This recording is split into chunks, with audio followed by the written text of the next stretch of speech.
Hey, on the WPAN, it's our annual Festivus revival here, and we've got a lot of problems with you people, don't we, Brian? Always and forever. Always and forever. We'll talk about it. We'll get into our grievances, got news, updates, all that kind of stuff. But first, tell them, George. I think I can sum up the show for you with one word. Nothing.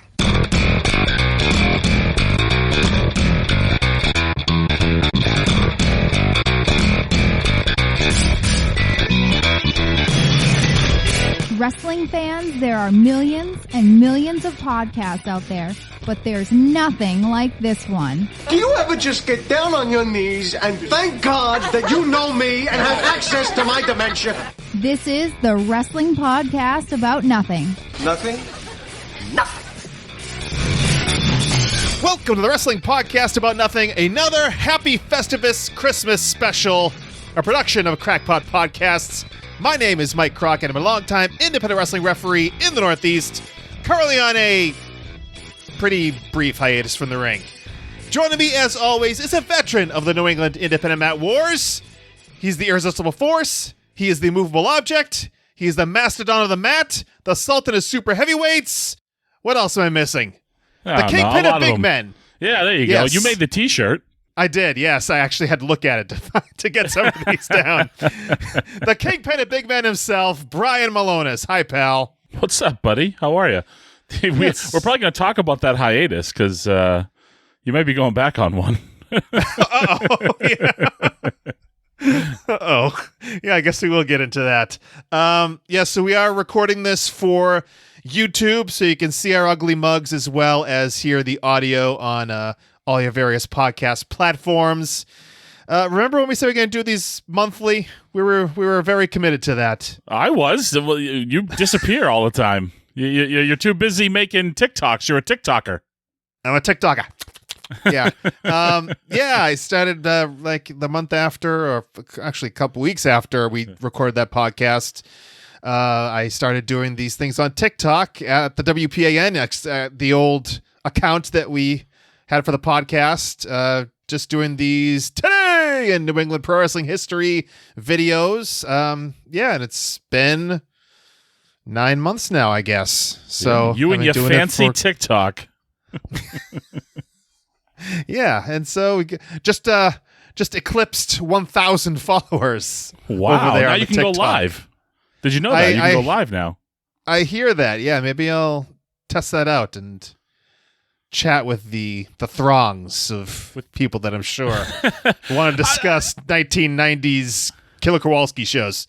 People bring these up to me fairly frequently. You're really? Yeah, and I'm like, I got nothing to do with it. That's all Mike Crockett. I do tag you, and you asked me. You told me to tag you in them. I do. Yeah. Are you ready for me to stop doing that yet? No, you're good. You're fine. It's not like I do a lot on TikTok. I'll post a few here or there. No.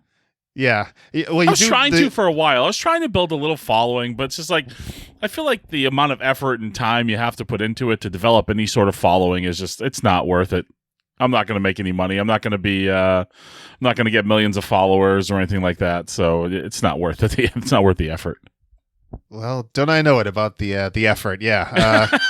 It takes a lot longer than how's your tips going? How's your tips going? I don't think I've eclipsed $100. So. So you're getting just the tip. Yeah, basically. But I've got a few very nice tips from people, and it's much appreciated. But thank you, Mike Mills, for tipping Mike Crockett. Right?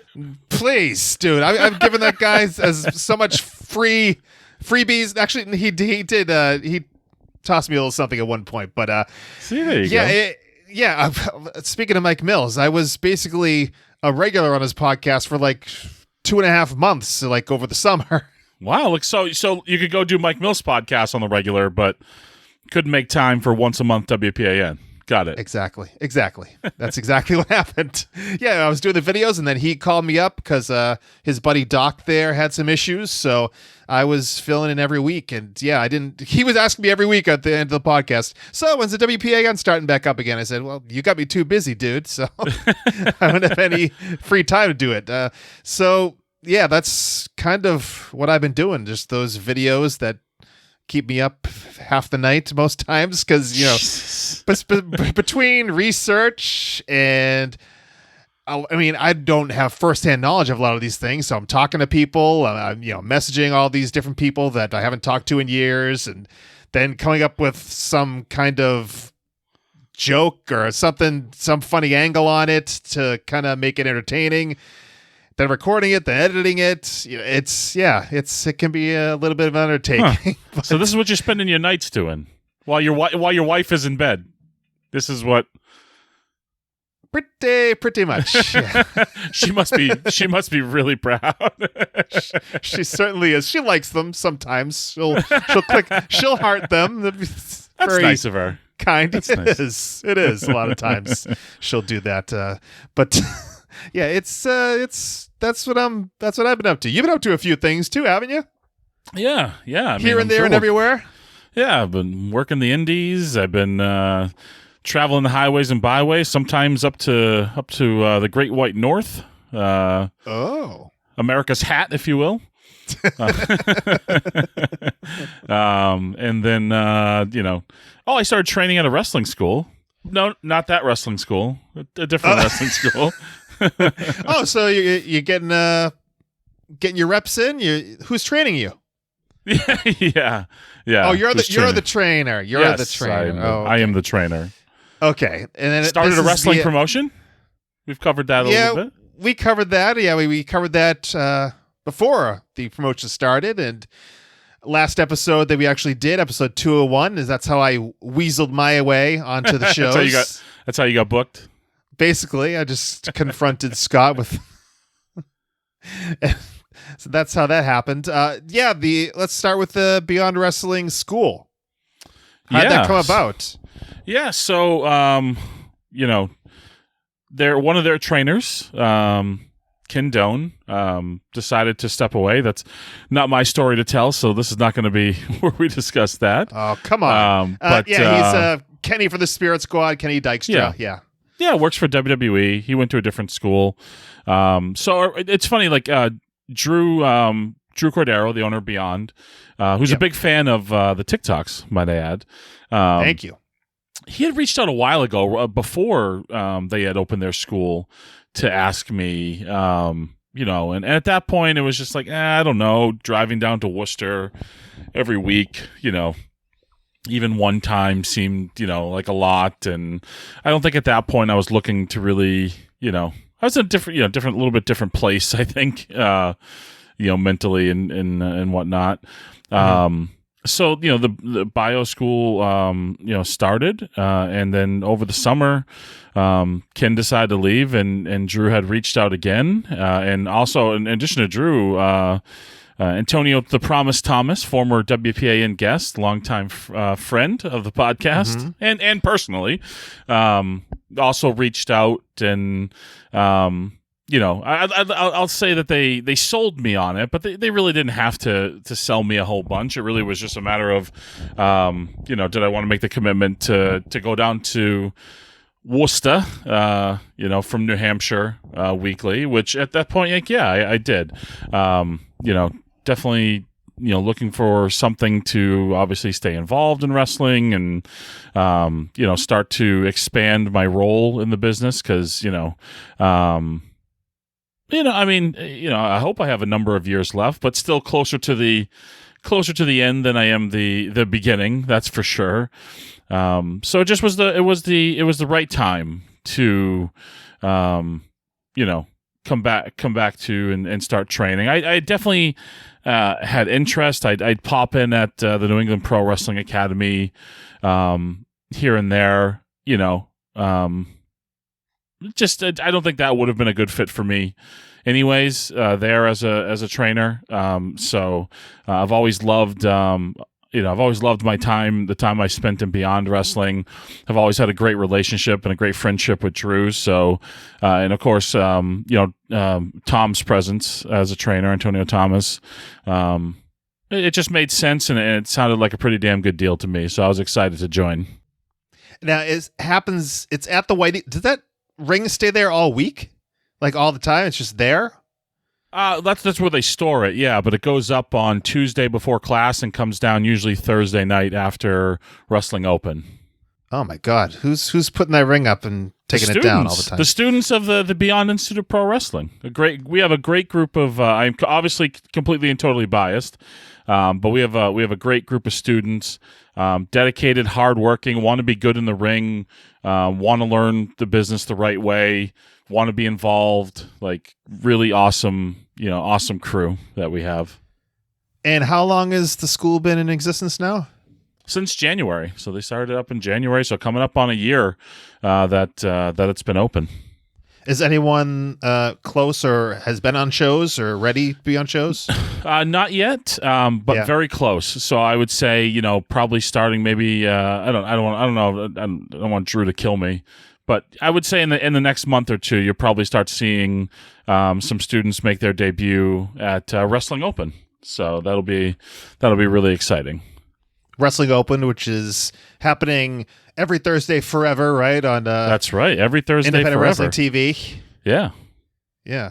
So I was talking to, because I actually see Antonio Tom Santel quite frequently because our kids go to a gym together.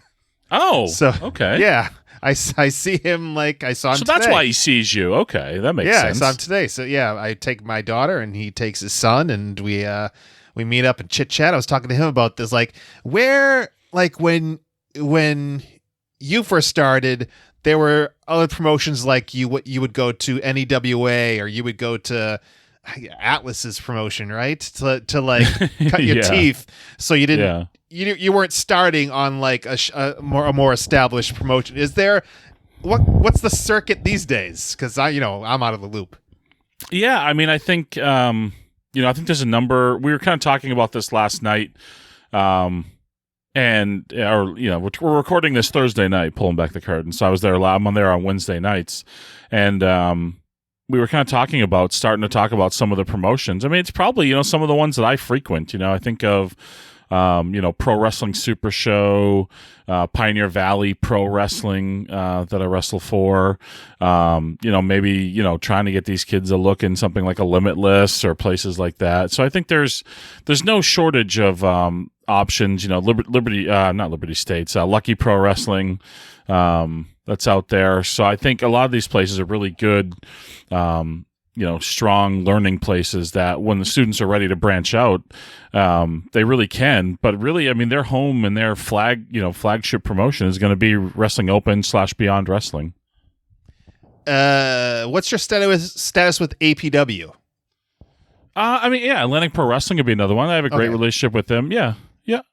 I wasn't sure you mentioned. Wasn't sure if you did mention them on purpose or if it was just no. I'm just old oversight. and was trying to think of things off the top of my head because I don't take. We both know I don't prepare for these things. No, and I barely prepared for this. So. Welcome to the club. Without a net, yes. So the school's going well.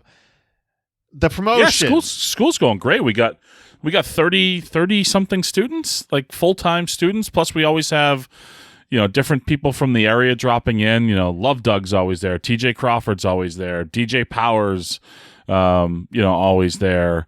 Trying to think of, we have so many that, Davey N pops in, Gall pops in, Channing Thomas, BRG. Like it's a really good crew that comes in that works with our students, as well.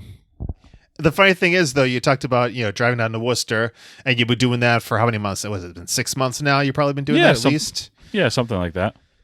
And I moved to Worcester, and so we are in the same town at least one night, sometimes 2 nights a week, and we've never seen each other. We've never met up in Worcester. Well, you're a hard guy to make plans with. I mean, Christ, even before you had kids, it was like damn near impossible to get you to do anything. Maybe, yeah. And like I said, with the time it takes to do these videos, you got the old ball and chain around the ankle. I know. Not exactly, but I mean, like I said, these videos, to take time out to go down to the White Eagle and see you for an hour or two, or hang out at the school or whatnot. It's like then I got to go back and I'm starting to 10:30 instead of 9 o'clock. You know what I mean? That keeps me up even later. Well, we'd love to have you. We'd love to have you down. I mean, I know you're typically a modest guy. Don't toot your own horn ever, but damn fine referee, a great knowledge of pro wrestling. We'd love to have you come down some night and help us out. So always an open invitation for my paisano. I always take care of my paisanos. So, do you have any referees? Are you training any referees? We do have a kid who initially wanted to be a ref, but I think because much like we did at Chaotic, not so much you. I think you are a little more established, but I think of like Fat Pants did, trained as a wrestler, and when I say a kid, this is like literally a kid. He's like a high school senior, and I think he's wavering back and forth right now. Does he want to be a ref or does he actually want to do the wrestling? Because I think sometimes people see themselves a certain way, and they think like, well, I could never do that.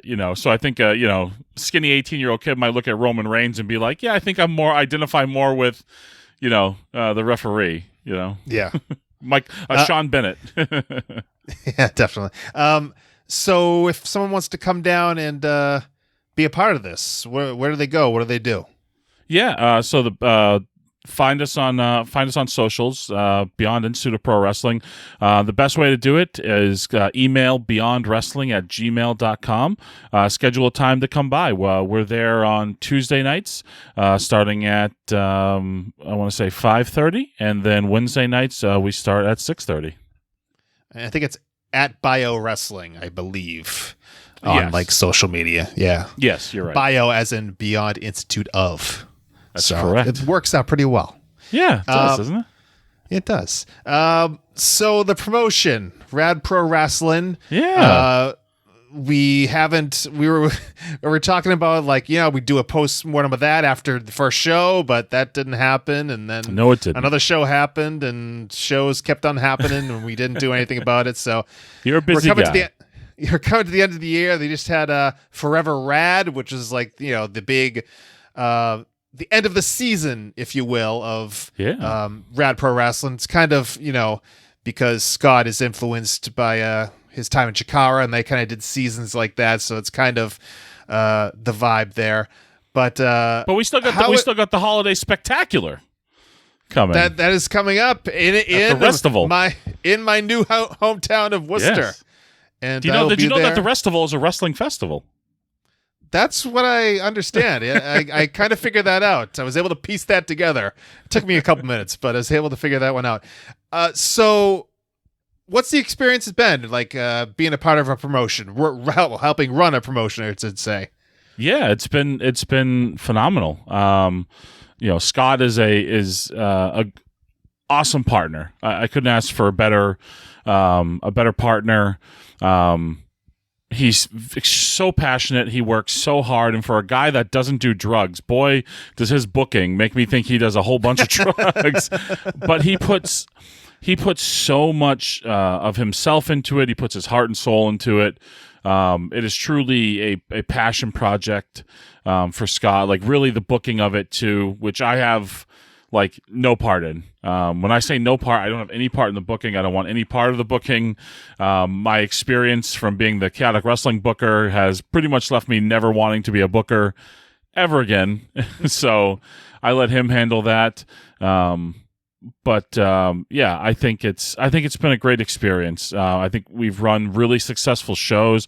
I think in the short time that we've been around, we've started to get a little notoriety already because of the goofy characters, and we're having well-known indie people come in, and we're having television people come in and play different characters even. So I think in the short time that Rad Pro's been around, it's getting a nice little foothold into the world of independent professional wrestling. Yeah, for people that aren't aware of what Rad Pro Rasslin does, it's basically, everyone has, there's indie guys in New England. They're all doing 50 different shows. But for Rad Pro Rasslin, everyone has a unique character that they only use basically in that promotion. It's all coming out of like you said, Scott's warped drug-free brain, and so yeah, I mean, it's a unique experience when it comes to New England wrestling. Like I said, if you're seeing the same guys in 50 different places, if you go to a Rad Pro Rasslin show, you're going to see something that you don't see anywhere else, which is definitely a good thing, and it's a good marketing thing to get people to your show as opposed to another show. And they started out at this little bar in Amesbury. The first couple shows, brewery, brewery. That's what I mean. Bear Wolf Brewery in Amesbury, fine establishment. It is, yes, but I mean the ring barely fit in there, and there's very limited seating. So after a couple months, you guys were able to get over to another place in Amesbury. What's the name of that building? The Lafayette Club, which my wife's family has. I've been to so many events over the last 20 plus years at that building. Really? Oh yeah, because your wife did say she was her family was local. Yeah, she's from Amesbury. Yeah, yeah. So so that building, not huge by any means as well, but you can at least have people on all four sides of the ring. You get a few rows there. It's a great building for indie wrestling. Let's put it that way. Yeah, and you guys have done well there, right? Yeah, I mean, we sold out the first show, and we did end up turning. We got to a point where we had to turn some people away. So we were like, so the next show after that was supposed to be an outside show. And because of weather, we've had to find a building sort of last minute. That's right there in town. So Scott found that and booked it. And then afterwards I was like, oh yeah, I know that building. And we did well again there, and just decided, you know what? Because we could really only put, about 75, 80 people for fan-wise into the brewery. So 2 shows in, 2 shows down we've exceeded that capacity. So we're like, yeah, let's stay in this building, which again, it gives us a little room to grow, but hopefully it's something that is only temporary for the temporary home of Rad Pro Rasslin. Because it's again, I think word is starting to spread. The last show on IWTV is doing really well. We did a live watch. Number of people watched it live stream. Taped live to tape or whatever, whatever the hell it is, whatever you want to call it. So I think, especially in the last Forever Rad, we got Colt Cabana to come out and kind of play with us as Harvey Dunkelman, and then Effie as Jesus. His name is escaping me now. Yeah, it's another one-word name. Yeah, I don't have it. But yeah, Effie came and played a Mormon, a man of God. So, seeing Effie, if you're familiar with Effie, seeing him as a religious zealot might be a fun change of pace. But yeah, I have nothing but good things to say, Mike. It's been a great experience. We have a great senior citizen official. Yourself. That is me. Barry Burbank. That is me. Normand was Effie's name. Thank you, Normand. Normand, yeah. Norman the Mormon.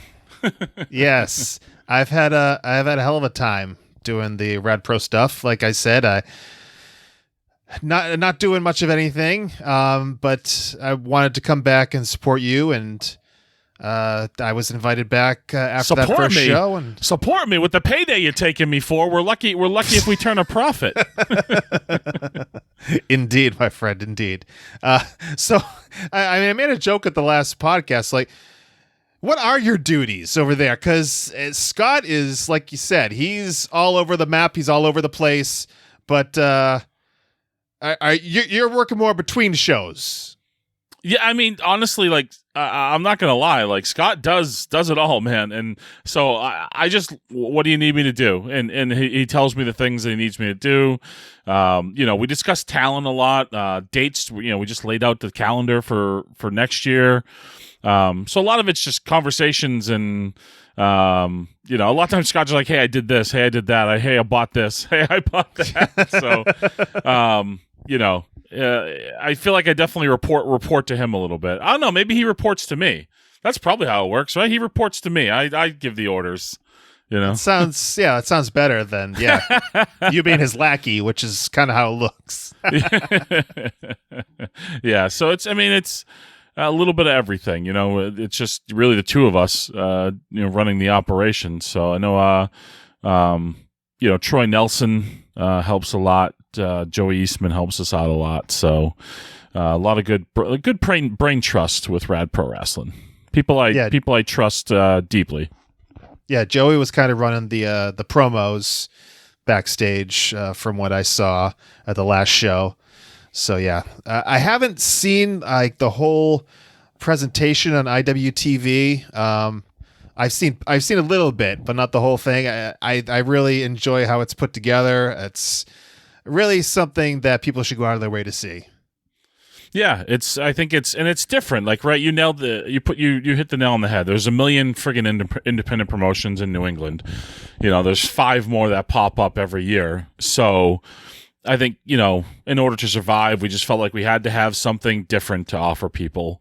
And there's nothing else like it in the New England area. And I'm not going to say, I don't know every independent promotion out there across the country. So maybe there's another one doing this sort of funky thing, but nothing I've seen. So I think we got a truly unique product, and one. Yeah, I think if people watch it, they'll get hooked. They'll really enjoy it. And at the last show, the pit boss, just proof of the fact that you're not the booker. You didn't go over for the title. No, truthfully, my preference would have been to wrestle a lot less. And be able to do more. Like you talked about like, Eastman having to do, did the promos and stuff. Well, it's like, because I had to have 2 matches. I had, I think the second or third match on the card and then the main event. So, I had to, what do I do? I had to work my ass off in the ring. Yeah. Scott only worked, he worked the first show. He might have worked the second one as well. I think, maybe he did like a 6-man or something. Yeah, like the first that, 2. Yeah, he did the first 2.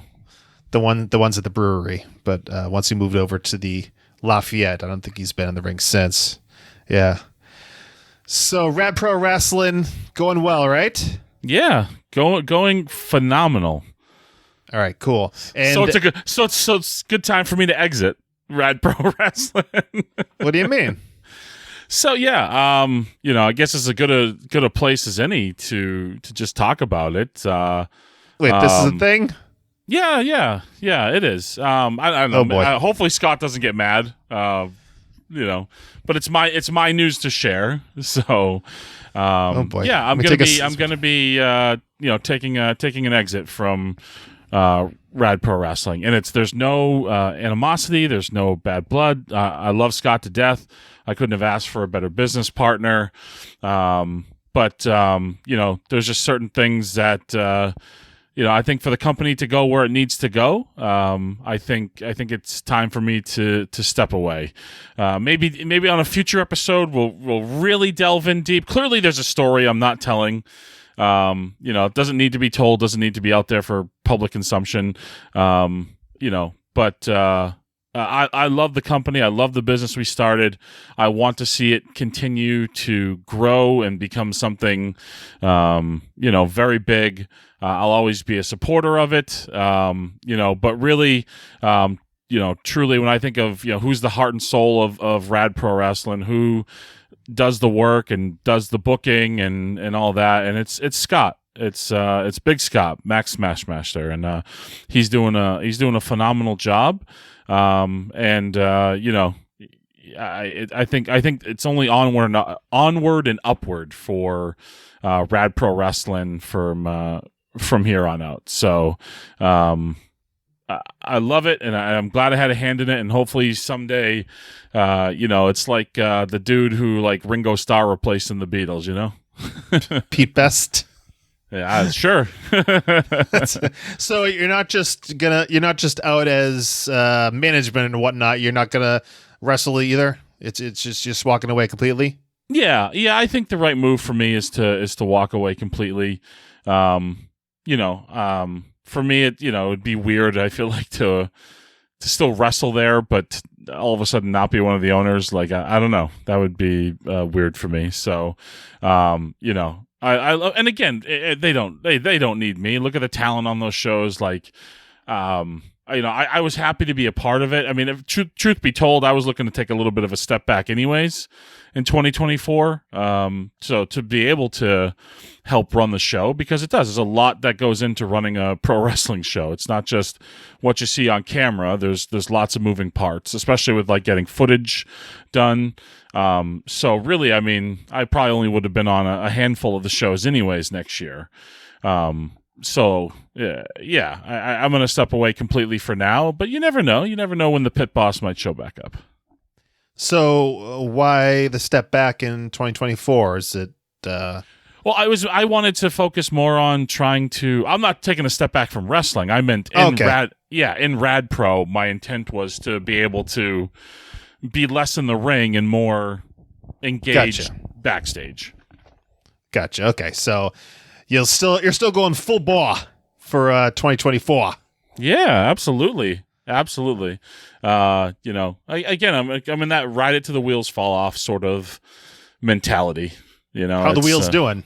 Not, I mean, you know, doing as well as she been better. Yeah. Yeah. For a man of my stature, who's been wrestling for 22 years, my knees are doing about as good as you would expect. Yeah, I hear you. How's I'm not as good as I once was, but I'm good once as I ever was. Right. We'll go with that. So we talked about your journey with alcohol in the last episode. How is everything going there?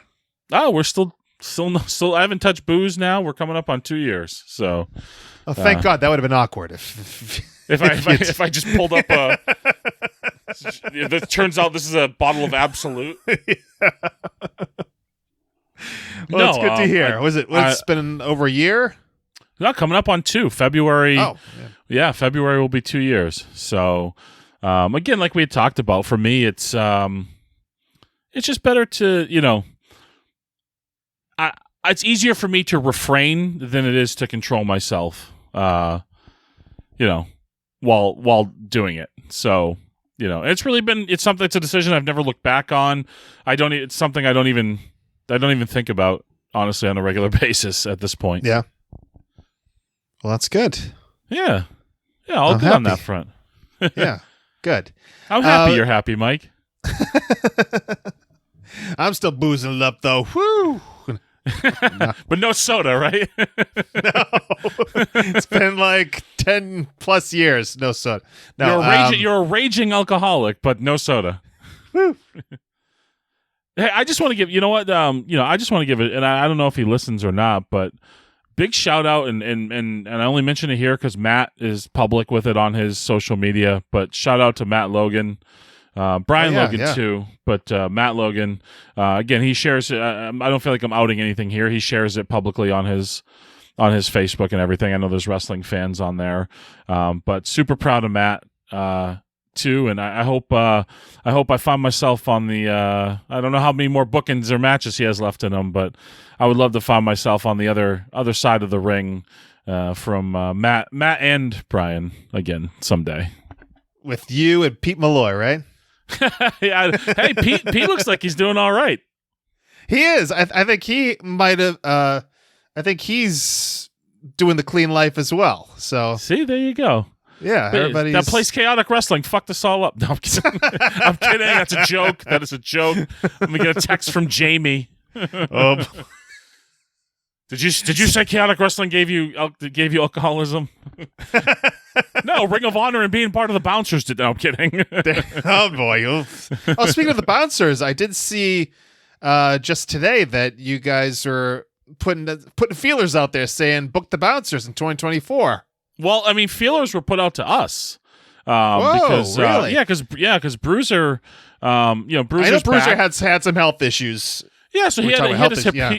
He had his hip replaced, and for some inexplicable reason, the crazy bastard wants to get back in the ring and keep going. So we had a couple places reach out to us because he put out that he was taking bookings again. And yeah, so I think not announced yet, but probably coming soon. An announcement where we'll pop up sometime in the spring. But yeah, the bouncers are taking bookings for 2024. You know, people, if promoters out there want to bring in the biggest tag team in Ring of Honor history, you know, Yeah. It's funny, like when we do the entrance now, because I've had a few matches, teaming with Bruiser since I've been sober. And, yeah. How's that work? Well, I come out, I carry a beer, and then usually I find an adult in the crowd and I give it to them. No near beer. No. I don't think it kills the illusion, right? I don't know. Maybe I just did there. Yeah, it's kind of like with Todd there, Ivar, when he did the beer bash with Steve Austin, with Stone Cold. He just poured it on his head. Put it on his head. That was it. He had to do it. I mean, yeah. And speaking of Ivar, yeah, he's killing it, huh? Yeah, his partner is taking leave of absence. He's hurt, I believe, and so I think Ivar has been singles for how long now? A few months, right? Yeah, a number of months now. And I talked to good old Todd on the regular. Yeah, at least usually a couple times a week at least. But yeah, he's doing great. I mean, the company's obviously behind him. They're invested in him. Just anytime I get to see him show who and what he really is and what he's truly capable of, because I don't know that in his time in WWE, if he's really gotten to always do that, you know. Yeah. They even became, more comedy stuff for a little bit during the pandemic, even. With the Street Profits, yeah. Yeah, right before he had gotten hurt, and just, I mean, they were starting to as well. They were starting to, Eric and Ivar, they were starting to really be able to show, who they are. They worked with the New Day. They had the little feud with McIntyre and Sheamus, and so they've really gotten some good matches. But yeah, unfortunately Ray got hurt, but it's created an opportunity for Todd. So I'm so again, anytime I see him be able to actually fully show what he's capable of, because to me, he's still one of the best wrestlers I've ever been in the ring with. I'm completely biased, but I think he is somebody who could be a believable challenger in a main event feud for Seth Rollins' title, and he delivers every damn time he's in the ring. So it's awesome to see. Yeah, and Tommaso is on Raw as well, right? Him and Gargano back teaming up. I got to get booked as an extra for one Monday Night Raw, so I can say we were all booked by WWE. Back when we were all like 20 years from now, be like, oh, remember when we were all back in the E? Back. Yeah, I said this to Todd, to Ivar. They did something, him and Bronson Reed, where they were tossing around security guards. And it just kind of hit me at that point. It was like, that used to be us. We were at one point on the other end of that. We were the security guys getting tossed around by, the superstars, and now Todd's the superstar. It's kind of he friggin' helped turn the Miz babyface. Like, it's crazy. Yeah, that's just crazy how this long and winding phenomenal road. Yeah, I hope it leads to some more big matches for him. I'd love to see hopefully he finds a spot in the Rumble. I think that would be pretty damn cool. So, but I think he's gonna do great. And then ultimately, when Ray is healthy, I think it'll make the Viking Raiders even stronger. I mean, I think that as far as them, I mean, excuse me. I feel like there's that WWE tag team life cycle. Yeah. Where they just kind of... Yeah, you all circle through. You're the tag champs, and then you kind of come all the way around, and then, all right, it's been a couple years, now you're going to be the tag champs again. I mean, the only exceptions to that really ever in recent memory have been the New Day and the Usos. So other than that, I think it's always this cyclical thing. So if you're a tag team that has any longevity in WWE, you ride the wheel. Yep. And also, who else we know? Let's drop some more names in this podcast. Dijak is back down in NXT. Yeah. And rebuilding himself, which is good to see after the whole retribution. What was his name? T-Bar. Yeah. Period T-Bar. of his career. T-Bone. Yeah. T-Bone. So he's down there doing his thing and reestablishing himself, which is good to see. Yeah. I haven't seen a ton of it, but he's doing well. Carmelo Hayes, Christian Casanova. He's doing phenomenal for himself. He's on SmackDown, I think, this week. So good stuff for him. He's a good kid, and I'm happy to see the success he's having. I had a number of matches with him over at Chaotic. I think me and Tarzan might have been the first ones to book him in Chaotic. So I think so. Yeah. Doing the Michael Hayes, Yeah. the Michael Jackson. Are we doing thing. a name? Is this Festivus / name droppers? Yeah. You got anyone you want to drop? I mean, you know who's doing well? My old friend from Ring of Honor, my old longtime close personal friend Cody Rhodes is doing pretty good for himself. And, he's. It was a month before he returned the last time we talked. So yeah, that was quite a debut at WrestleMania. Yeah. Let's see who else. I mean, my other good time long personal friends, the Young Bucks are, they're still doing well for themselves in AEW, right? Yeah, that's a big Adam thing. Page, Hangman Page, another old friend. He is your close personal. Yeah, you were all over being the Elite back in the day. Yes. I had so many deep and long conversations with the Elite, riding up and down the roads. Truth be told, I don't think I've ever changed and actually changed in the same locker room as any of them ever, in spite of being in Ring of Honor for a number of years with them. So. Wow, they had their own private dilly dill.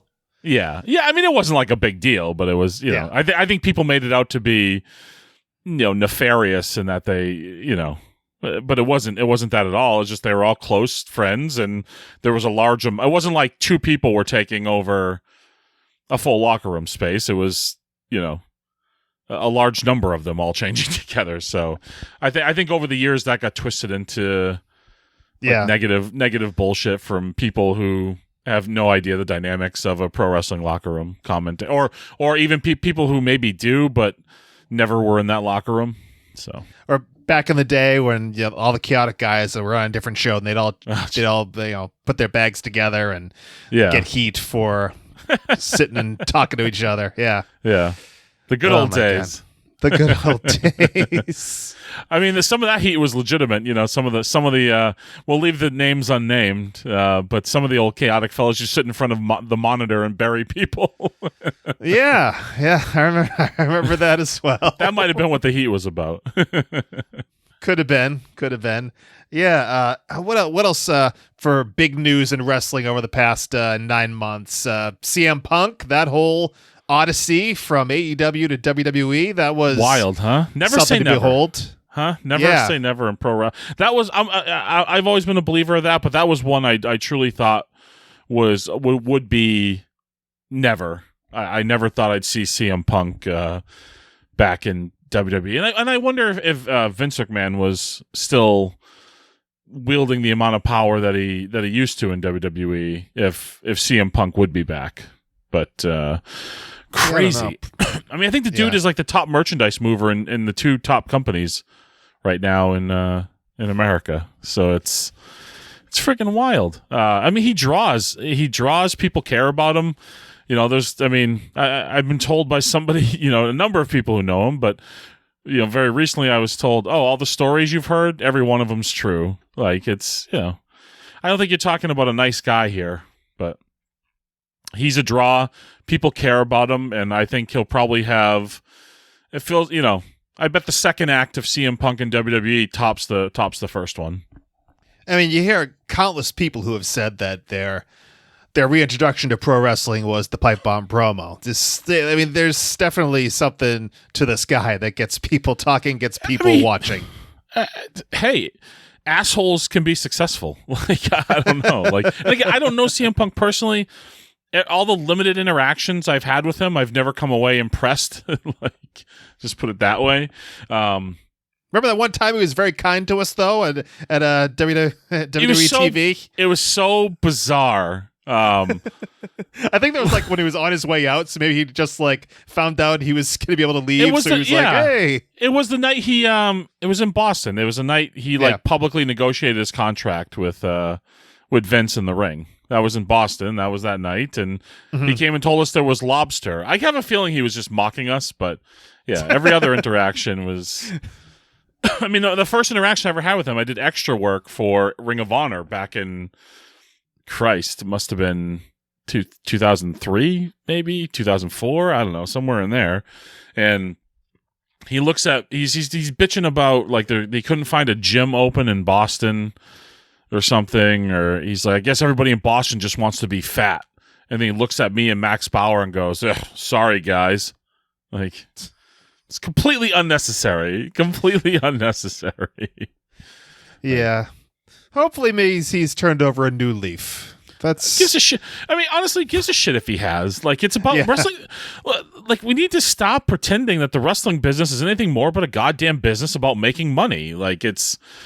I mean, I think anybody who like leaves because they want, it's this shit is not about like better booking and things like that. Like, I can assure you, the people who have wanted to go from WWE to AEW to be booked better, if they were going to make significantly less money, they probably just would have stayed with WWE. Yeah, just the fact that AEW let him go. There was money there. There was definitely money there if people could just bite their tongues and acting stiff like upper lip, professionals and deal. adults. Yeah.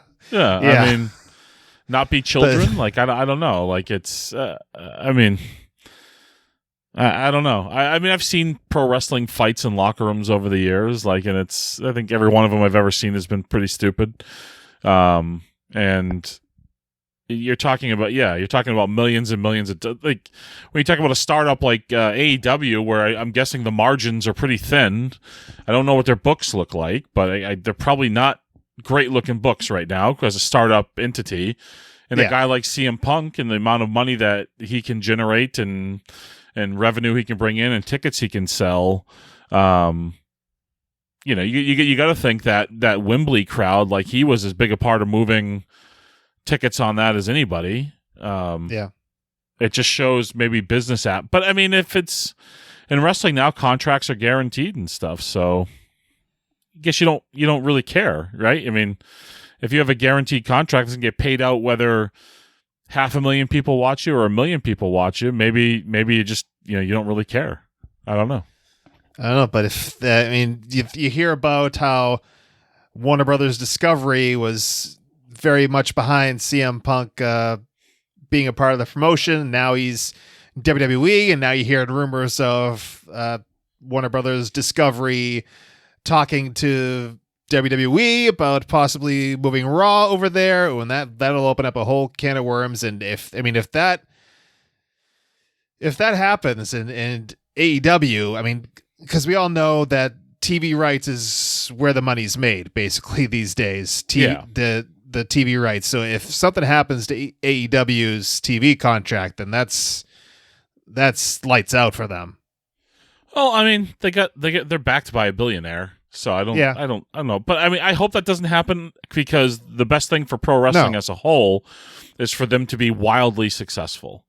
I mean, I think the stupidest thing is just this like perceived their competition. Like, it's like, their competition, and like Coke and Pepsi are, where there's a clear number one, but there's room in the market for a clear number two, and that's the way I sort of I sort of look at it. Is I don't view AEW as competition to WWE. I don't think anything in the wrestling space can compete with WWE. WWE is there competing with, like Apple and Netflix and Disney and companies like that. Like, they are a global entertainment conglomerate. They're not a professional wrestling company. AEW is clearly a professional wrestling company.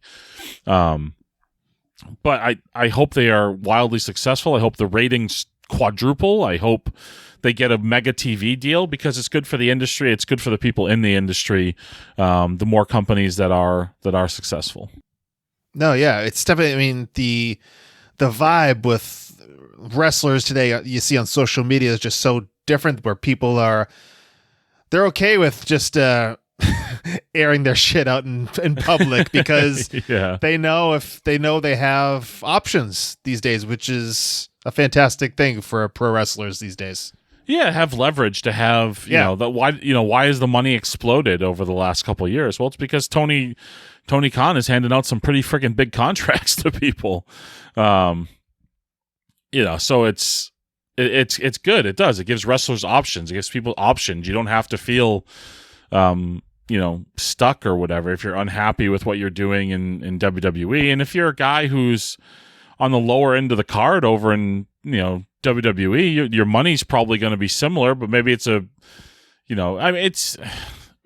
think you can't tell me that a lot of these guys, maybe with the exception of like Jericho, Moxley, Danielson, right? I don't think they care about being more valuable to go back to WWE, but I feel like a lot of these guys probably, think they're going to go there, right? The old learn a new hold, go get over there, like it's the Cody Rhodes formula. Let me go out. It was, for Cody Rhodes, it was always about getting back to WWE to get to WrestleMania. And, so he went. You think? In this case, he helped start the company. Even when he started the company, you think in the back of his mind he was thinking WWE? I always said I thought he would be the first one to jump back.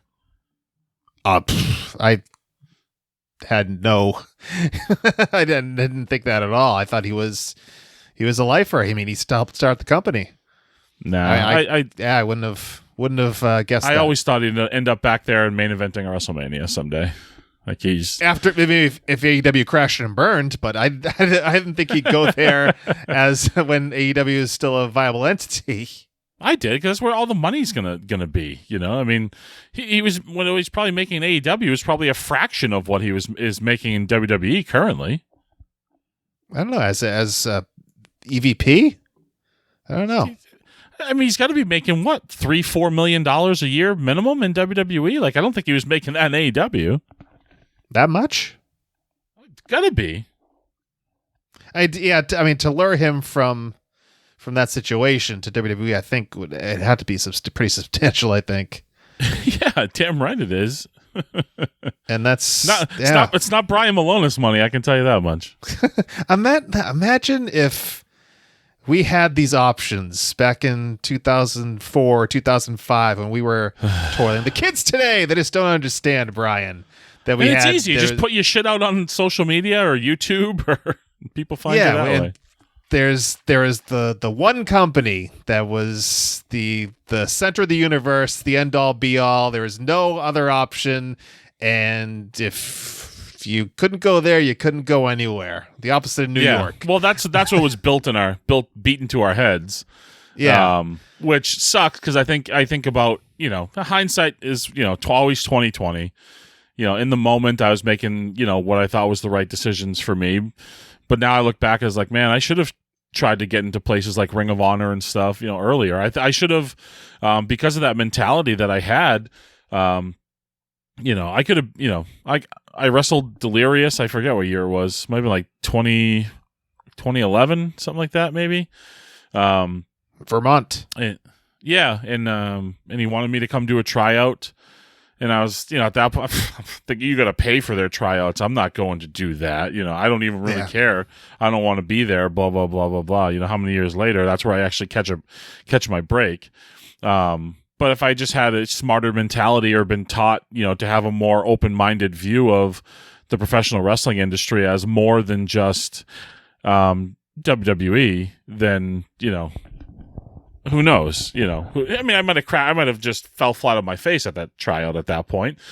I'm also a firm believer of things tend to happen as they're supposed to. Like, you know, I think I was more appreciative and much more well prepared, you know, 2016, 2017 for that opportunity than I would have been, you know, whatever, 2010, 2011, somewhere in there. Well, Brian, do you have any resolutions for 2024? New year, new me, Mike. You know how it is. Oh, I'm down. I'm down. I'm down. You know, I and this is, I don't know, maybe this is a cop-out.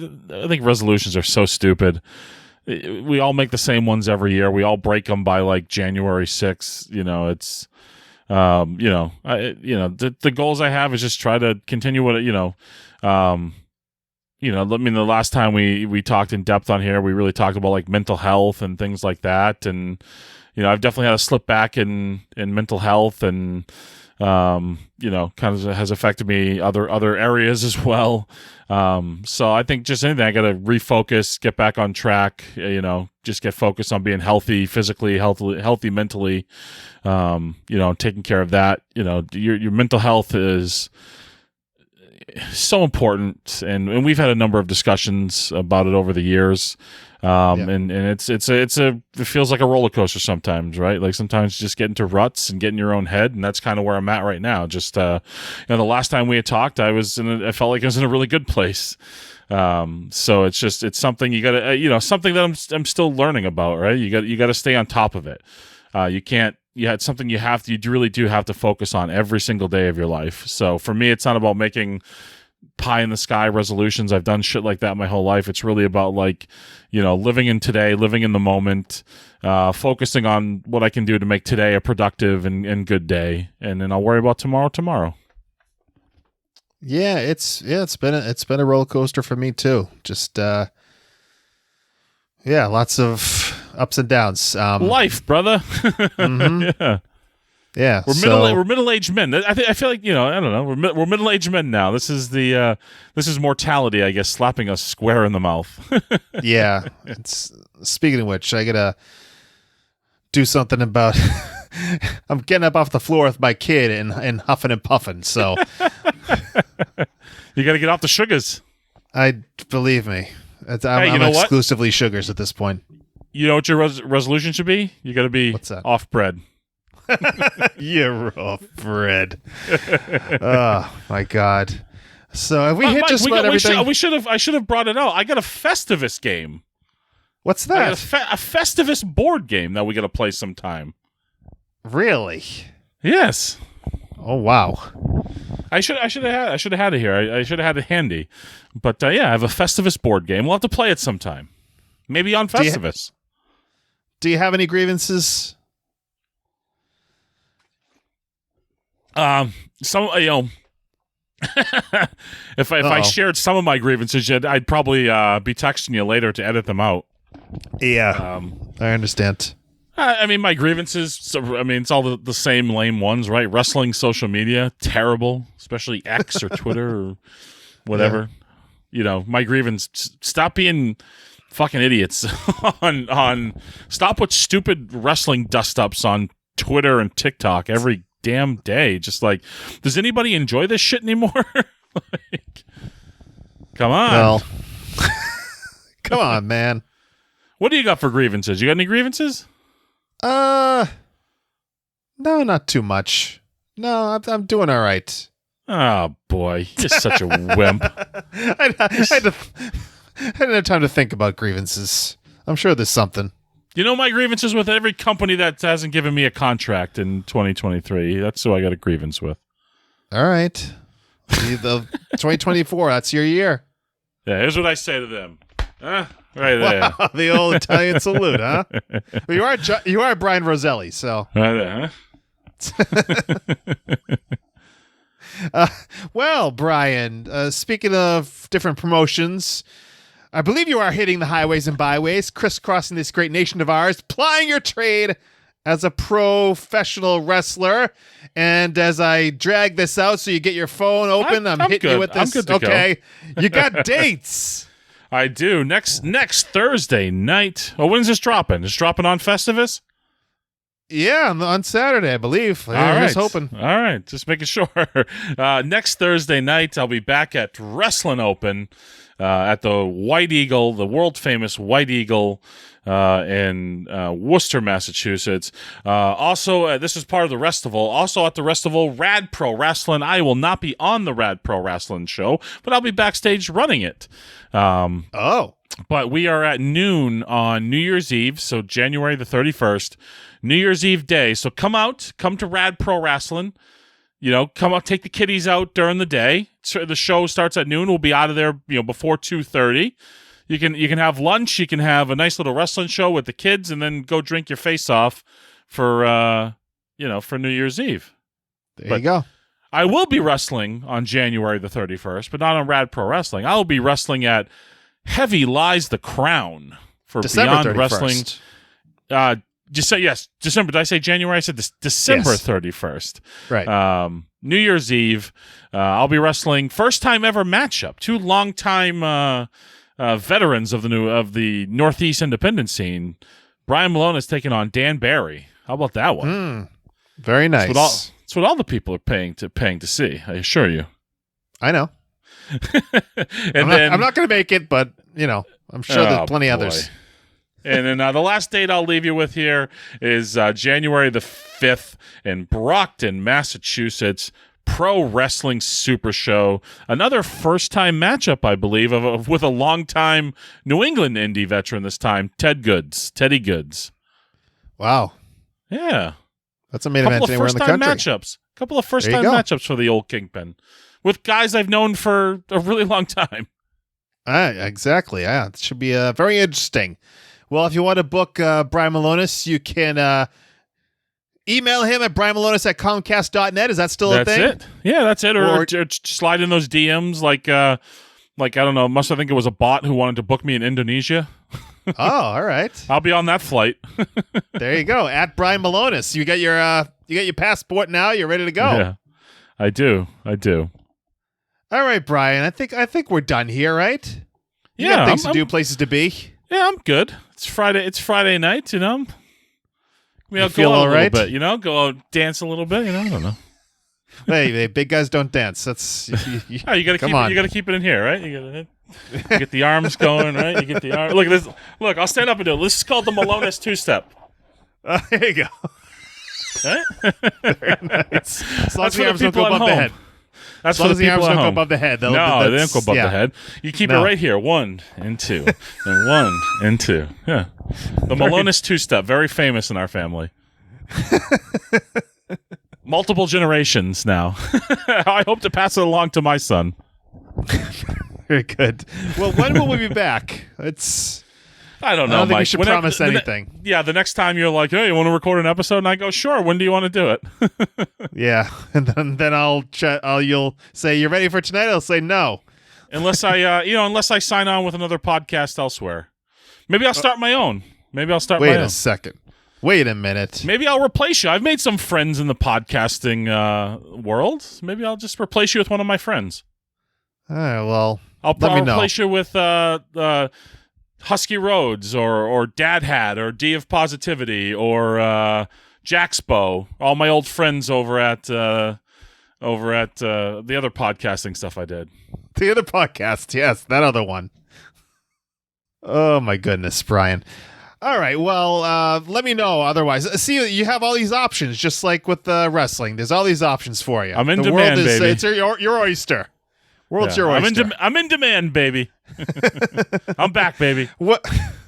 Well, yeah. Don't unsubscribe or unfollow, however it is these days, on the Apple Podcasts, on Spotify. We're on Pandora as well, I believe. So anywhere you're subscribed, stay subscribed, because you never know when we'll pop up again. So I guess till next time, for the Kingpin Brian Milonas, this is Mike Crockett. Big ups to Mucko, and thanks for nothing.